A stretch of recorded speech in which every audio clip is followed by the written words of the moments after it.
A blessed evening to all of you and also our brothers and sisters who are joining us in this worship through this live stream. God uses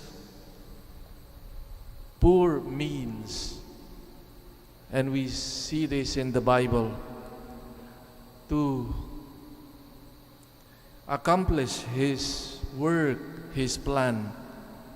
He usually employs poor means, simple persons who respond to His style of action.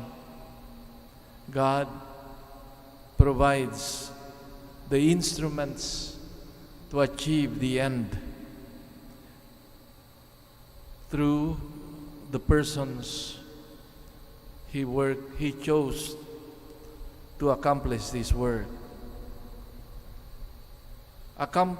Convinced of this, popular piety recognizes the wisdom of divine choices, decreeing an extraordinary devotion, cult to the fortunate parents of Mary, the maternal grandparents of Jesus. In a book called the Proto-Evangelium of James, an apocryphal writing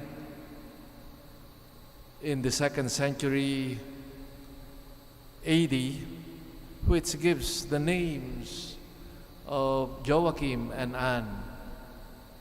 We do not find these names in the canonical Gospels. And from there, these names were, and the cult of these saints, Joachim and Anne, were integrated in the liturgy, first in the liturgy of the East, the Oriental liturgy, and then later on also in our Occidental or the Western liturgy. In fact, in the East, there is a custom of greeting parents when a child is born. Thus, the birth of Christ is followed by the feast of a kind of a congratulations addressed to Mary on January 1st.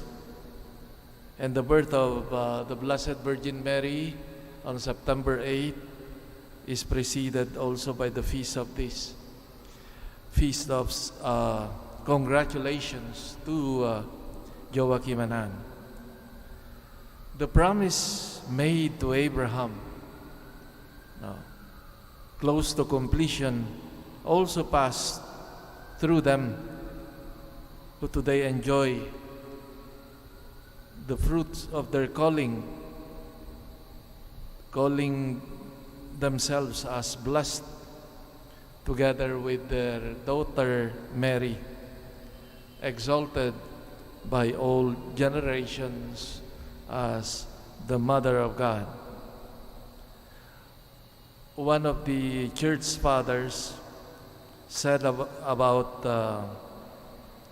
Joachim and Anne, or described them in the following way: O blessed couple, all generation is in your death, for through you is presented the noblest of the gifts of the Creator.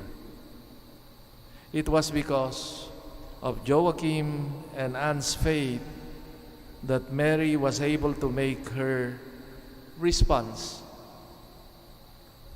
of faith to God's call to her through the angel Gabriel.